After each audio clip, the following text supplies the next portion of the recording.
मंगल सिंह की तरह ढाका डाला, हमें धोखा दिया। मैं वजीर आजम हिंद से, हिंदुस्तान की सरकार से, पार्लियामेंट से कहता हूँ कि हम रूठे हैं। कश्मीर मसला है, 1 लाख लोग मारे गए हैं यहाँ पर, कहीं युद्ध हुए यहाँ पर। तो आप कैसे कह सकते हैं कि कश्मीर नॉर्मल है? कश्मीर नॉर्मल नहीं। पूरी दुनिया में ये एक ऐसी जगह है जो इसे जन्नत बेनजीर कहा जाता है। उनके पास कश्मीर है। हिंदुस्तान के लोगों को मैं कहना चाहता हूँ, हमारी आवाज जो है जेन्युइन है, जायज है, आईन के दायरे में है।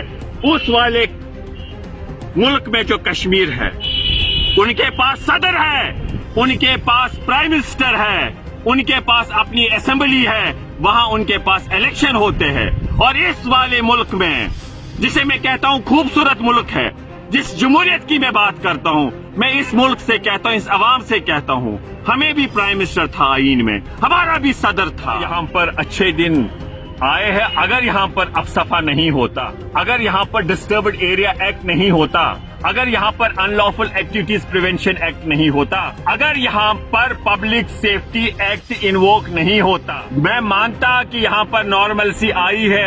अगर हमारे हजारों में बच्चे जेलों में नहीं होते, मैं मानता यहाँ पर नॉर्मलसी है। अगर यहाँ पर पिछले 5 साल से चुनाव नहीं है, अगर चुनाव हुए होते हैं, 5 अगस्त का जो फैसला था, यहाँ पर नॉर्मलसी आ जाएगी। आपने देखा हमारे कश्मीरी पंडित भाई, इंसानियत का कत्ल, उससे पहले एक सिविलियन जख्मी हुआ, और आपने देखा 5 अगस्त के फैसले के बाद क्या बदला कश्मीर में। तो हम ये मानते हैं कि आज की डेट में भी अगर अफसफा है, यहाँ पर पब्लिक सेफ्टी एक्ट है, अनलॉफुल एक्टिविटीज प्रिवेंशन एक्ट है, लेकिन ये भी माना जाता है कि वो दुनिया में ये कश्मीर एक ऐसी जगह है जहाँ पर सबसे बहुत ज्यादा deployment of man in uniform, हमारे सेना के लोग मैन इन यूनिफॉर्म बेचारे यहाँ पर सबसे ज्यादा उनकी तैनाती। मतलब नहीं क्या हुआ, ये नॉर्मल है?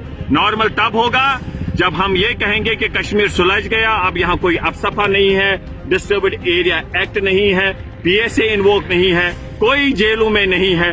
तब हम कहेंगे कि यहाँ पर जब ये इंसानियत का जो कत्ल होता है, ये मुकम्मल तौर बंद हो जाएगा, तब हम मानेंगे कि कश्मीर सुलझ गया। बाकी हम ये कहना चाहेंगे, 5 अगस्त का फैसला गैर जमहूरी, गैर आईनी।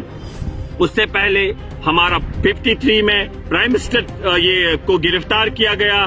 उसके बाद 1965 में हमारा सदर रियासत छीना गया, गैर जमहूरी, गैर आईनी। और हम यही कहना चाहेंगे अपने मुल्क के लोगों से, हिंदुस्तान के लोगों से, हमारे साथ खड़े हो जाइए। मंगल सिंह की तरह ढाका डाला, हमें धोखा दिया।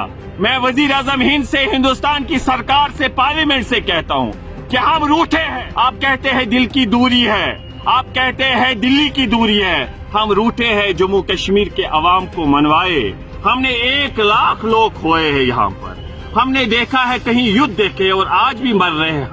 हम आपसे गुहार लगा रहे हैं, गुजारिश कर रहे हैं कि इस मसले को हल करिए, और यही इंसानियत का तकाजा होगा, और वाजपेयी जी को ट्रिब्यूट होगा। इंसानियत, जमहूरियत, कश्मीरियत में कहते थे हल करेंगे, उस लेगेसी को आगे बढ़ाइए और इस मसले को हल। हम यही कह रहे हैं, हमारे कश्मीरी पंडित भाइयों ने बहुत मुश्किलात का उन्होंने भी सामना देखा, उन्होंने क्या कुछ नहीं देखा। और आज हम यही कहना चाहते हैं कि उनकी जो प्रोटेक्शन है, उस सबसे पैरामाउंट इम्पोर्टेंस वो है, और सरकार फेल हो चुकी है उनको बचाने में। हम फिर भी सरकार से गुहार लगाते हैं कि ऐसे स्टेप्स लिए जाए ताकि उनकी जो ये जिंदगी है वो प्रोटेक्ट की जाए।